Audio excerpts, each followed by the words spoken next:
Attack on Qatar, an unacceptable act against a peace-loving country. The Islamic world is currently going through a critical period. In the Middle East, unrest, wars, and political tensions have long been a threat to regional peace. In such a situation, Qatar has played a unique and bright role that can be proud of. Qatar has always prioritized peace, reconciliation, and mediation between brotherly Islamic countries.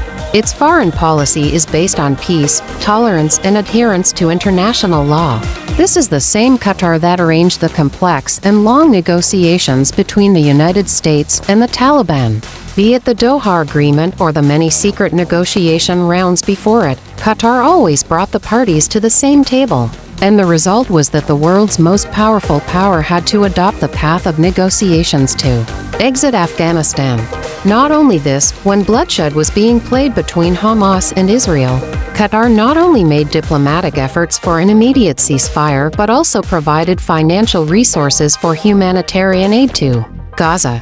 Qatar's policy has always been clear: we are advocates of peace, not war. We are advocates of unity, not chaos. That is why when Israeli planes bombed Iran, Qatar was the first country to openly condemn the attack.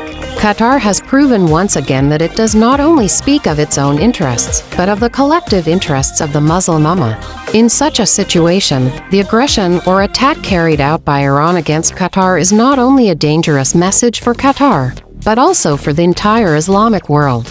Iran should understand that Qatar has always extended a hand of reconciliation, not of confrontation. The attack on Qatar is an attack on the message of peace, mediation, and brotherhood that it has been giving to the world for years. Qatar's role is not hidden from anyone. From the United Nations to the OIC, Qatar has vigorously highlighted the issues of the Islamic world at every international forum. Be it the Palestinian issue, the destruction of Syria, or the humanitarian crisis in Yemen, Qatar has never remained silent. In this critical time, Islamic countries should stand with Qatar. If today there is silence on the aggression against Qatar, tomorrow something similar may happen against another peace-loving country. We must unite to support peace and raise our voice against every force that seeks to weaken our unity. Qatar is not just a country, it has become a symbol of peace, reconciliation, and Islamic brotherhood. An attack on it is actually an attack on all the values that make us one nation.